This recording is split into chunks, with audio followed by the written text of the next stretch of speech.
Welcome back to the third part of Dueling Shashkas. In the last video you saw what happened when I pushed up and made contact with the enemy, and what we've got is two major themes that have emerged, or two separate battles. We've got the fighting down in the town with the infantry, and we've got the tanks firing across the valley over their heads. For this video, instead of doing things minute by minute and getting the kind of patchwork jumping about effect of the last one, I'm going to try and start in the town with the infantry and just go through what happens in there, then hop up to the valley side with the tanks, go over what they go through, and then onto the reinforcements and the planned big push on the right flank. So, picking up where we left off in the town, my forces have some enemy troops pinned down on the other side of the river, and now one of my other fire teams is in position in this house here. They've spotted the enemy and are starting to engage. In the game, the RPG-7 that these guys are firing can be used from inside buildings without much risk because it uses a two-stage launch system. This is still pretty unpleasant for anyone nearby, so they get suppressed, but it's nothing like the high suppression and potential injury that the game models for something like the disposable RPG-26s, which have a much more vicious backblast. After a few shots, the RPG gunner gets his eye in and puts a round right on top of the enemy.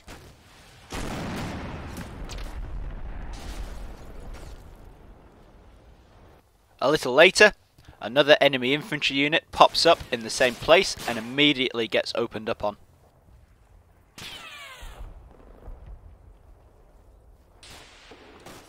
The RTO gets hit and goes down. The other enemy troops keep on running.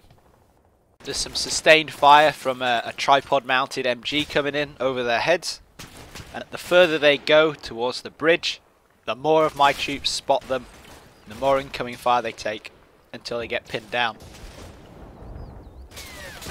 What's happened here is the enemy have run into an L shape and my forces are firing at them from two sides, which is not a good position for them to be in. Having gone to ground, the enemy has thought better of what he's doing and is trying to crawl his way out of the fire sack. But my troops are putting down as much fire as they can. One of my BMP3s is now starting to fire 100mm airburst rounds onto the enemy position. Despite all the incoming fire, one of the enemy soldiers takes a knee and tries to get a disposable RPG off at my forces. That friendly RPG-7, along with a few more 100mm airburst rounds from the BMP3, knock out that enemy team.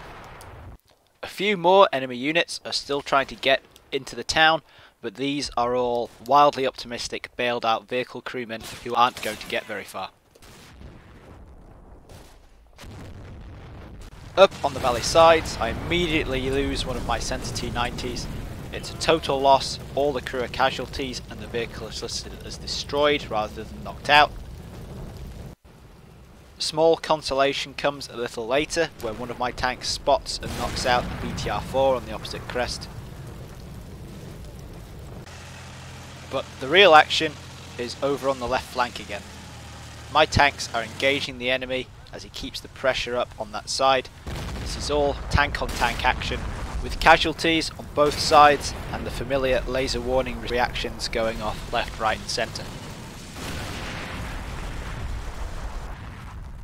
Repeated laser warnings have pushed this T90 to reverse out into the open in an effort to keep the woods between it and the enemy takes immediate advantage. The front hull is hit, the driver becomes a casualty and the turret crew bail out. The tank itself is still totally functional, but the crew has panicked and repeated follow-up shots finally knock it out.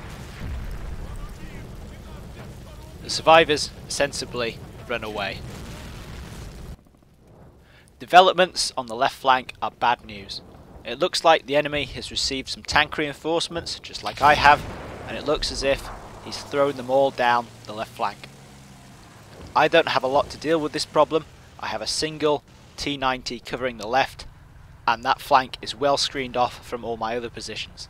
My consolation is that the enemy tanks seem to be moving slowly, but at the same time I don't have a good view of what's going on down there.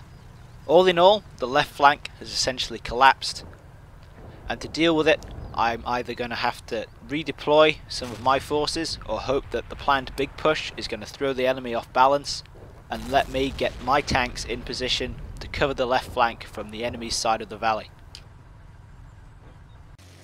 The enemy, however, isn't ignoring the right flank either. The BMP-3, which I had pushed up to scout, is knocked out. My other two BMP-3s spot some more enemy BTR-4s coming down the road. One BTR-4 is engaged and destroyed, but in turn one of my BMP-3s gets knocked out by 30mm cannon fire. Regardless, the big push has moved up into the woods on my right flank and is jumping off now to rush across the valley. I have all of my reinforcements here, a T-90 platoon, a motor rifle platoon in BMP-3s, and the tank company commander, so this is a sizable force. The tanks are moving off first, and much more fragile BMP-3s will follow. The tanks make it across with no problem whatsoever, and start to deploy into line on the reverse slope prior to going over the top. The surviving BMP-3 close by has popped smoke to give them a little concealment as they set off. When they go, they're going to rush up onto the enemy flank. By this point, things are going badly on the far left, and I want to act quickly over on this side to try and upset the enemy and take the pressure off over there. As soon as we're ready, the attack goes in, and the tanks start off.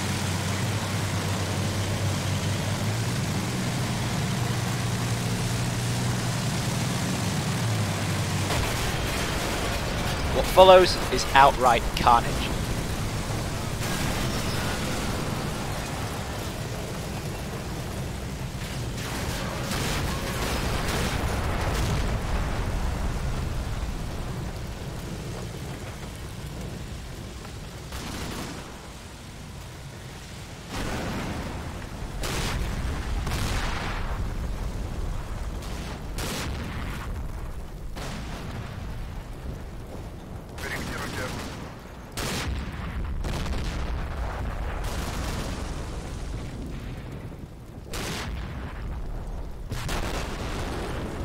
This has not gone well.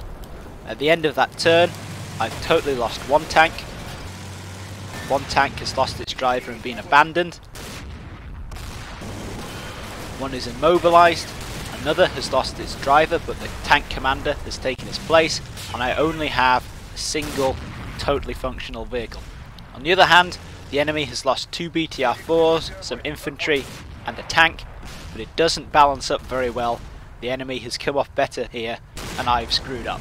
To make matters even worse, one of my other T-90s launches a missile at an enemy tank it spots on the right flank, but the missile is intercepted by an active protection system. With so many tank casualties, the bulk of my anti-tank capability now rests with ATGMs and shoulder-launched infantry weapons, and the sudden realization that the enemy has APS on his tanks makes them an almost invincible target to anything except difficult to coordinate volley firing. My two surviving mobile tanks try to flank around the back of the enemy position to get over and shoot the enemy pushing my left flank in the back. Despite spotting and destroying the enemy tank with APS, they are both overwhelmed by enemy fire. An ATGM team destroys my lead tank, but both are hammered in the side by 30mm cannon fire. This fire is probably from enemy reinforcements who have just popped into existence on the edge of the map. But that's how the game works. The big push has been almost wiped out. I have one surviving but immobilized tank up on the right flank, and on the other side, on the left, the enemy is poised to send his tanks across the river, and there's not a lot that I have over there that's going to be able to stop him. So at the end of this video, I might be holding on to the most objectives still. My infantry in the town might be fairly intact, but I've lost most of my tanks, and the entire outlook for the battle has changed dramatically.